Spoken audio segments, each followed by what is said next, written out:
যাত্রী সেজে এসি কামরা ট্রেনে উঠে চুরি করার ঘটনায় এক ব্যক্তিকে নিজেদের হেফাজতে নিয়ে বেশ কিছু চুরির সামগ্রী উদ্ধার করল কাল্লা জিআরপি পুলিশ আধিকারিকরা।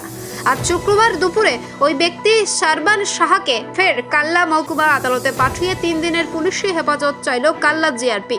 কাল্লা জিআরপির পুলিশ সূত্রে জানা গিয়েছে, চলতি মাসের 4 তারিখ নবদ্বীপ স্টেশন থেকে হাটে বাজারে এক্সপ্রেস থেকে তাকে গ্রেপ্তার করা হয়। অভিযুক্তকে কাল্লা মহকুমা আদালতে তার পরের দিন তোলা হলে 5 দিনের পুলিশি হেফাজত মঞ্জুর হয়। পুলিশি হেফাজত থাকাকালীন তার থেকে টাকা, আধার কার্ড এবং একটি ব্যাগ উদ্ধার হয়েছে বলে পুলিশ জানিয়েছে। তবে টাকার পরিমাণ কত এবং কতগুলি আধার কার্ড সে বিষয়ে তদন্তের স্বার্থে পুলিশ কিছু জানায়নি। পুলিশ সূত্রে আরও জানা গিয়েছে, বিভিন্ন ট্রেনে চুরির ঘটনায় অভিযুক্ত তাকে নিজেদের হেফাজতে ফের নিয়ে আরও তথ্য পাওয়ার চেষ্টা করছে কাল্লা জিআরপি। কাল্লা থেকে রীতা ভট্টাচার্যের রিপোর্ট, সুন্দর বাংলা নিউজ।